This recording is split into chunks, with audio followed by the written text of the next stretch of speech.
Assalamualaikum warahmatullahi wabarakatuh. Saya Fazia Nugraheni dengan NIM K711987 dari kelas 5B Pendidikan Guru Sekolah Dasar FKIP UNS. Nah, di sini saya akan menjelaskan mengenai video pembelajaran materi kelas 6 tema 1 subtema 1 pembelajaran 1. Selamat pagi anak-anak. Bagaimana kabar kalian hari ini? Semoga kalian dalam keadaan yang sehat ya. Dan jangan lupa untuk tetap mematuhi protokol kesehatan dengan selalu menerapkan 5M. Nah, pada hari ini kita akan belajar materi kelas 6, tema 1, Selamatkan Makhluk Hidup, subtema 1, Tumbuhan Sahabatku, pembelajaran 1.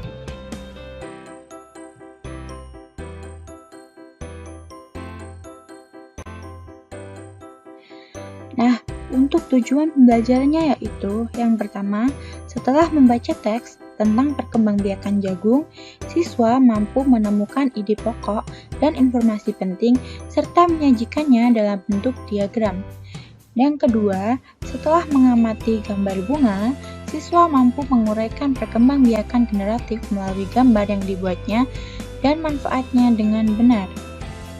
Yang ketiga, setelah membaca teks tentang ASEAN dan kehidupan sosial budayanya, siswa mampu menyebutkan kehidupan sosial budaya dari dua negara ASEAN terkait kondisi geografisnya dengan benar.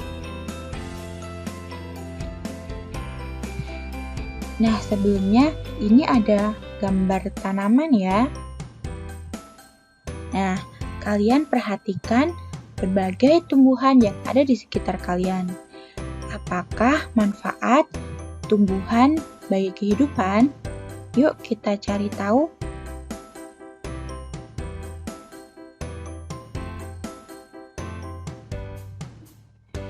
Amati gambar berikut ini. Nah, di sini ada gambar hewan, ada tumbuhan, dan juga ada manusia. Kita akan belajar mengenai apa manfaat tumbuhan bagi kehidupan manusia dan juga hewan. Kita simak ya.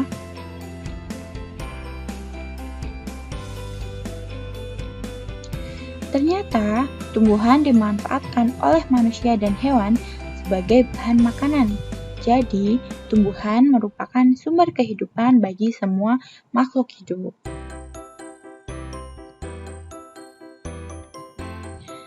Hewan dan manusia memperoleh manfaat dari tumbuhan.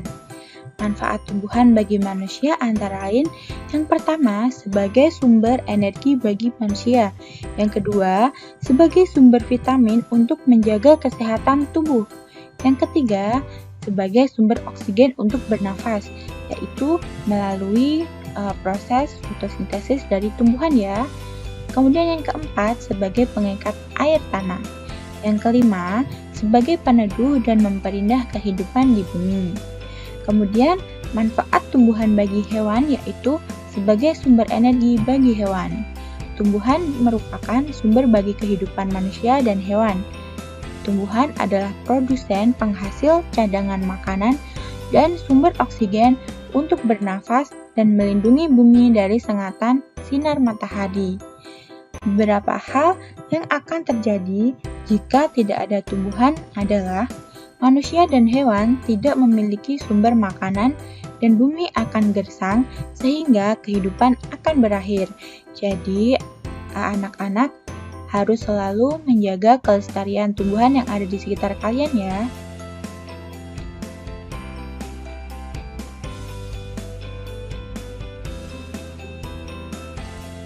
Ayo membaca. Nah, setelah mengetahui manfaat tumbuhan bagi kehidupan, Edo ingin belajar lebih jauh mengenai perkembangbiakan tumbuhan. Cermati kisah Edo berikut ini. Liburan sekolah telah tiba. Edo mengunjungi pamannya di desa. Dia seorang petani jagung. Edo datang ke rumah pamannya tidak untuk berlibur saja. Edo juga ingin belajar. Ibu guru memberikan tugas selama liburan. Ibu guru ingin anak-anak memberikan laporan tentang satu hal yang menarik dan bermanfaat yang dilihat selama liburan. Edo ingin mengetahui tentang tanaman jagung, terutama tentang perkembangbiakannya. Berikut adalah laporan pengamatan Edo.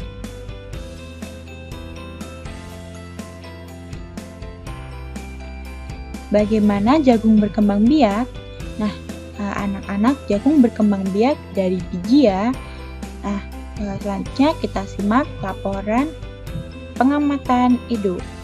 Jagung merupakan salah satu tanaman yang dijadikan bahan makanan pokok di berbagai negara. Salah satunya di Indonesia. Di Indonesia, penduduk Pulau Madura menjadikan jagung sebagai makanan pokoknya. Jagung merupakan salah satu tanaman penghasil karbohidrat yang sangat diperlukan oleh tubuh. Seorang petani jagung memulai perkembangbiakan tanamannya dengan menanam biji jagung. Setelah 3-4 hari, bakal tanaman akan muncul di permukaan tanah. Tanaman jagung akan terus tumbuh menjadi besar. 3 hingga 3,5 bulan, buah jagung dapat dipanen oleh petani. Buah jagung yang berbentuk seperti tongkol pada mulanya berupa sekuntum bunga. Bunga jagung memiliki helai-helai rambut halus pada bagian ujungnya. Pada helai rambut tersebut terdapat tepung sari. Tepung sari akan terbang terbawa angin ketika angin bertiup. Tepung sari yang terbawa angin sebagian akan jatuh di kepala putik yang terletak di bagian bawah bunga pada pohon jagung yang lain. Ketika itulah terjadi pembuahan dan akan menjadi tumbuhan jagung yang baru.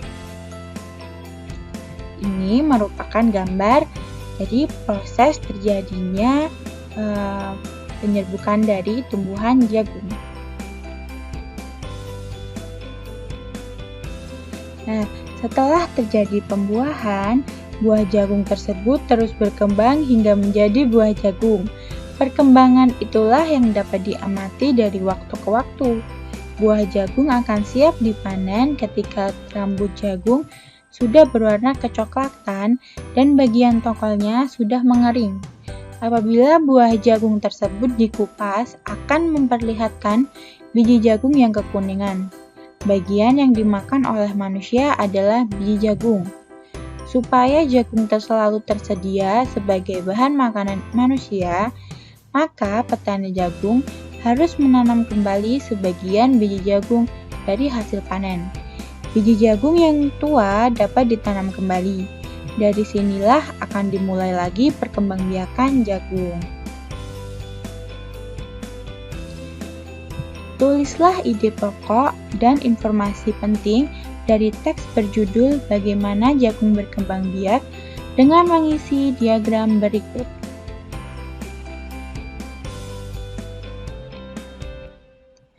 Nah, dari diagram berikut ini, berdasarkan bacaan tadi, terdapat 5 paragraf. Kira-kira apa aja sih ide pokok dari masing-masing paragrafnya? Untuk paragraf pertama, ide pokoknya yaitu jagung adalah salah satu makanan pokok di Indonesia. Kemudian paragraf keduanya yaitu perkembangbiakan jagung dengan biji. Kemudian untuk ide pokok paragraf ketiga yaitu bunga jagung. Ide pokok paragraf keempat adalah perkembangan bunga jagung sampai menjadi jagung. Dan ide pokok paragraf kelima atau paragraf terakhir yaitu pemanfaatan jagung untuk manusia dan petani.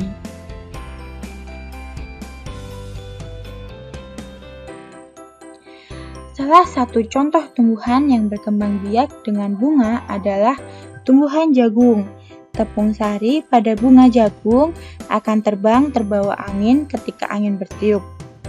Tepung sari yang terbawa angin sebagian akan jatuh di kepala putik yang terletak di bagian bawah bunga pada pohon jagung yang lain. Ketika itulah terjadi pembuahan.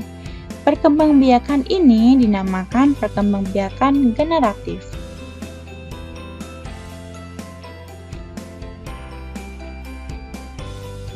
Tahukah kamu bagaimana proses perkembangbiakan generatif?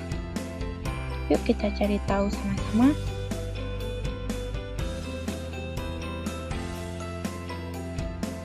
Nah, berikut ini merupakan gambar bagian-bagian dari bunga sempurna.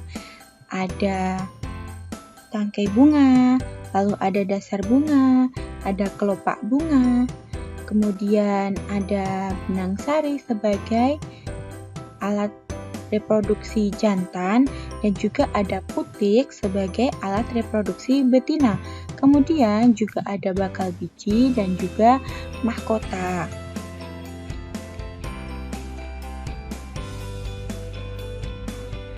Perkembangbiakan generatif atau melalui perkawinan terjadi melalui proses penyerbukan dan pembuahan. Perkembangbiakan generatif pada tumbuhan diawali dengan penyerbukan, yaitu melekatnya atau jatuhnya serbuk sari ke kepala putik. Setelah terjadi penyerbukan, pada serbuk sari tumbuh bulu serbuk sari yang menuju ke ruang bakal biji. Kemudian, serbuk sari akan masuk ke ruang bakal biji melalui bulu serbuk sari. Di dalam ruang bakal biji terjadi proses pembuahan, yaitu peleburan antara serbuk sari atau sel kelamin jantan atau spermatozoid dengan kepala putik, sel kelamin betina atau sel telur. Hasil dari pembuahan tersebut adalah zigot. Zigot berkembang menjadi lembaga. Lembaga berkembang menjadi bakal biji. Bakal biji berkembang menjadi biji dan bakal buah. Kemudian bakal buah berkembang menjadi daging buah. Lembaga yang berada di dalam biji merupakan contoh tumbuhan baru. Tumbuhan yang berkembang biak secara generatif, contohnya yaitu ada padi, mangga, durian, dan jambu.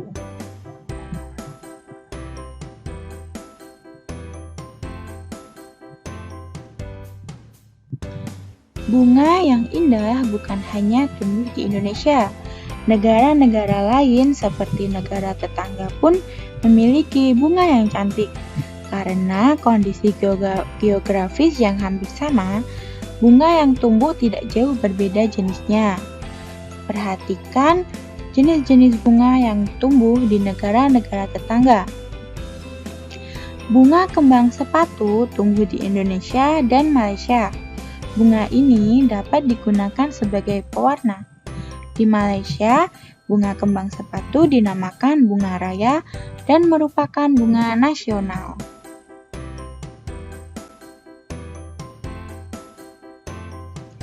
Perhatikan bunga Kamboja pada gambar di samping. Bunga ini sering digunakan dalam perlengkapan tari di Bali.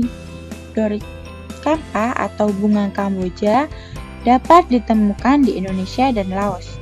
Di negara tersebut, bunga ini digunakan untuk dekorasi upacara keagamaan dan penyambutan tamu.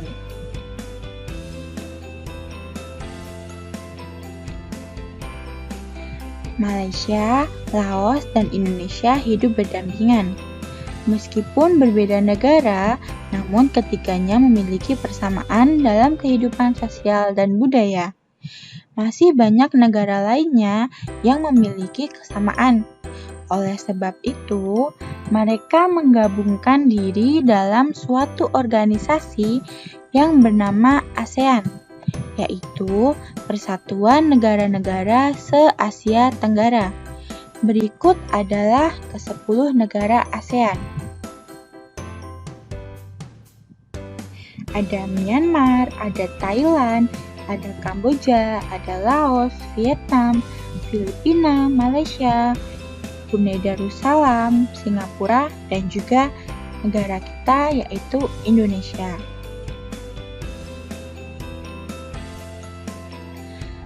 Berikut ini merupakan lambang dari ASEAN. ASEAN adalah sebuah organisasi internasional yang beranggotakan negara-negara di kawasan Asia Tenggara. Negara-negara ini bersatu karena adanya persamaan letak geografis dan kemiripan budaya. Kepentingan yang sama dalam memajukan pertumbuhan ekonomi, sosial budaya, serta menjaga keamanan kawasan menjadi dasar pertimbangan para tokoh-tokoh dunia pendiri ASEAN. Pada tahun 1967, ASEAN berdiri atas dasar Deklarasi Bangkok. Saat itu, tokoh-tokoh dari 5 negara yang terlibat dalam diskusi menjadi pencetus dan pendiri organisasi ini. Siapa sajakah orang-orang tersebut?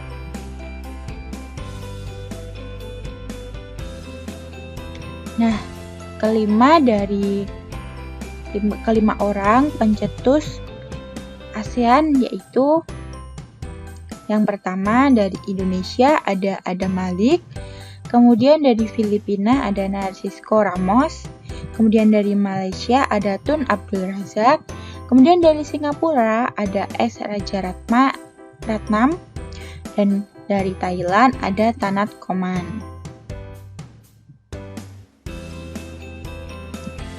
ASEAN harus dapat memberikan manfaat bagi semua anggotanya.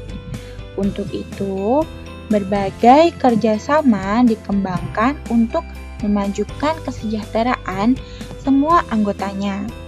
Kerjasama di bidang ekonomi, sosial, budaya, serta politik dikembangkan demi kemajuan semua anggota.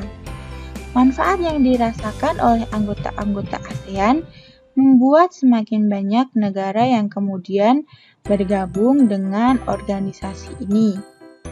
Saat ini ada 10 negara yang menjadi anggota ASEAN. Berdasarkan urutan waktu bergabungnya, negara anggota ASEAN tersebut adalah yang pertama, 5 negara pendiri yaitu Indonesia, Malaysia, Thailand, Singapura, Filipina, yang bergabung pada tanggal 8 Agustus 1967. Kemudian Brunei Darussalam bergabung pada tanggal 7 Januari 1984. Kemudian ada negara Vietnam bergabung pada tanggal 28 Juli 1995. Kemudian ada negara Laos dan Myanmar yang bergabung pada tanggal 23 Juli 1997. Dan yang terakhir ada Kamboja yang bergabung pada tanggal 30 April 1999.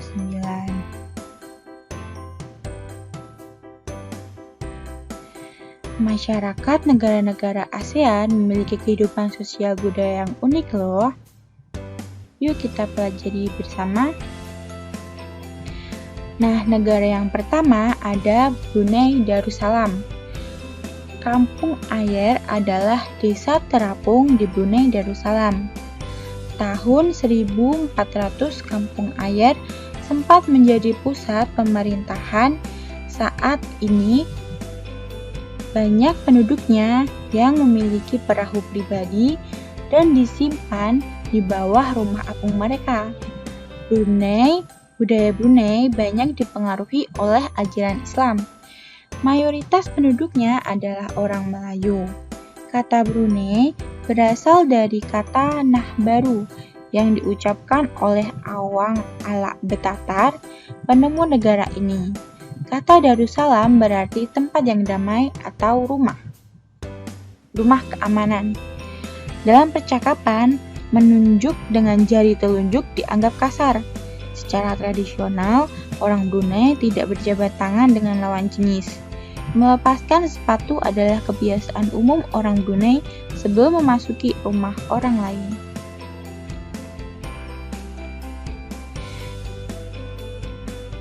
Nah, untuk negara yang kedua yaitu Malaysia.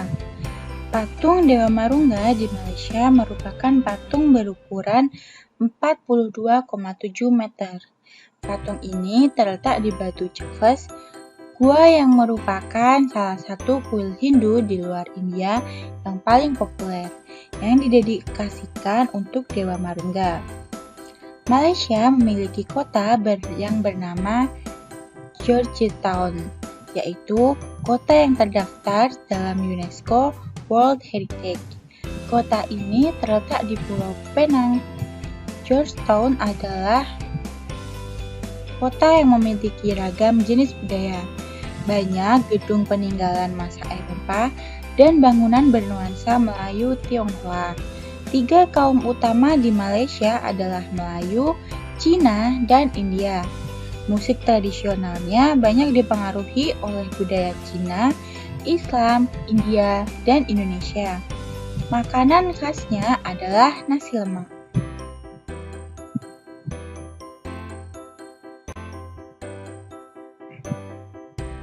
Negara yang selanjutnya yaitu negara Filipina.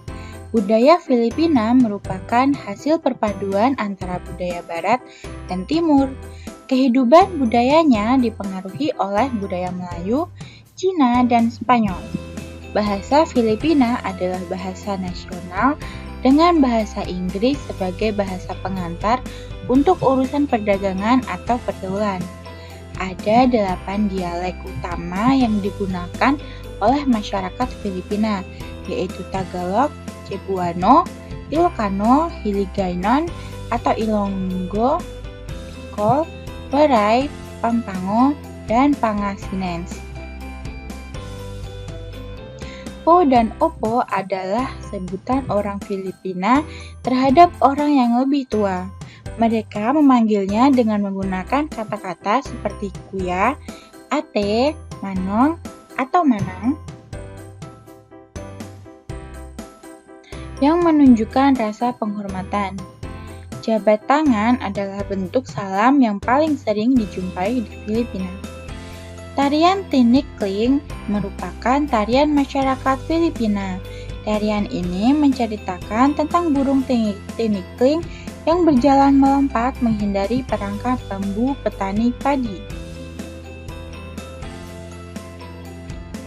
Nah, negara yang selanjutnya yaitu Kamboja. Banyak candi di Kamboja terbuat dari batu. Dewa-dewa dari agama Hindu dan Buddha terukir pada tembok. Tari Apsara lahir pada 2000 tahun lalu. Relief tarian banyak ditemukan di bangunan-bangunan keagamaan di Kamboja. Orang Khmer mengenakan syal kotak-kotak yang disebut krama. Pria dan wanita Khmer mengenakan bandul Buddha pada kalungnya. Tujuannya adalah untuk menjaga dari roh jahat dan membawa keberuntungan. Makanan terkenal Kamboja adalah cha yang berarti tumisan. Nah, negara yang selanjutnya yaitu negara Myanmar. Myanmar disebut sebagai negara 1000 pagoda. Hal ini disebabkan karena sangat mudah menemukan kuil-kuil suci Buddha. Mayoritas penduduk Myanmar adalah keturunan Tibet. Bahasa yang digunakan adalah bahasa Burma. Pakaian tradisional Myanmar yang disebut longyi mirip sarung Indonesia. Namun, kain ini membelit bagian tubuh mereka mulai dari perut hingga betis. Longyi yang berbahan kain katun bukan saja dikenakan pria dewasa, namun juga anak-anak dan wanita. Nah, selanjutnya yaitu negara Vietnam. Permainan menangkap jangkrik dengan mata tertutup adalah permainan tradisional anak Vietnam. Anak yang berada di tengah lingkaran, matanya ditutup kain, menangkap salah satu teman dan menebak namanya. Vietnam terkenal dengan baju khasnya yang disebut Áo Dai. Topi caping pun banyak ditemui di sana. Orang Vietnam gemar duduk di dingklik, yaitu kursi yang sangat pendek. Bukan hanya untuk makan, bahkan untuk mengobrol pun mereka duduk di atas dingklik. Mayoritas orang Vietnam memiliki nama keluarga Nguyen. Hal ini disebabkan karena dinasti Nguyen berkuasa mulai 1803 sampai 1945 dan merupakan dinasti terakhir di Vietnam. Kemudian ada negara Laos. Nama Laos berhubungan dengan penemunya, yaitu Ai Lao. Orang Laos terkenal kesabaran dan kesederhanaannya. Hal ini terkait dengan ajaran agama Buddha yang banyak dianut masyarakatnya. Olahraga tradisional di Laos adalah katau, seperti olahraga bola voli, namun menggunakan kaki untuk menangkap dan memukul bola. Bola terbuat dari anyaman bambu. Tahun baru Laos disebut Bun Pimay. Semua penduduk membersihkan rumah, mengenakan pakaian baru, dan mencuci patung-patung Buddha. Makanan utama bangsa Laos adalah nasi atau beras ketan yang dimakan dengan tangan langsung. Orang Laos menyebut dirinya Lokau Niau, yang artinya anak turun nasi ketan. Upacara sakral pemberian sedekah atau dikenal sebagai saibat merupakan upacara di Laos. Para biksu membawa bakul kecil mengitari sebagian kecil kota untuk menerima sedekah dari penduduk setempat yang mayoritas beragama Buddha. Kemudian ada negara Singapura. Singapura memiliki lambang negara yaitu Merlion. Merlion adalah patung berkepala singa dan berbadan ikan. Menurut mitos, Singapura dahulunya adalah kampung ikan. Kampung ini bernama Temasek yang berasal dari bahasa Jawa yang artinya lautan. Singapura berasal dari kata Sanskerta yang berarti kota singa. Penduduk Singapura berasal dari Cina, Melayu, India, dan Eropa. Kaum Baba adalah sebutan bagi keturunan Cina Melayu. Singapura memiliki 4 bahasa resmi, yaitu Melayu, Mandarin, Inggris, dan Tamil. Masyarakat Singapura memiliki budaya berjalan kaki. Sekitar 80% masyarakatnya memilih untuk berjalan kaki kemana-mana. Hal ini disebabkan harga kendaraan yaitu mobil dan bahan bakar sangat mahal. Kepiting cabai adalah makanan yang sangat digemari masyarakat Singapura. Nah, untuk yang selanjutnya ada negara Thailand. Thailand adalah satu-satunya negara di ASEAN yang tidak pernah dijajah bangsa Eropa. Thailand dalam bahasa Thai adalah Pratet Thai yang artinya tanah kebebasan. Sejak tahun 1800-an, Thailand berubah nama antara lain Siam dari bahasa Sanskerta yang artinya gelap atau coklat, dan Thailand. Ramakien adalah cerita nasional Thailand yang memengaruhi kehidupan masyarakatnya. Di Thailand, kepala adalah bagian tubuh yang paling dihormati.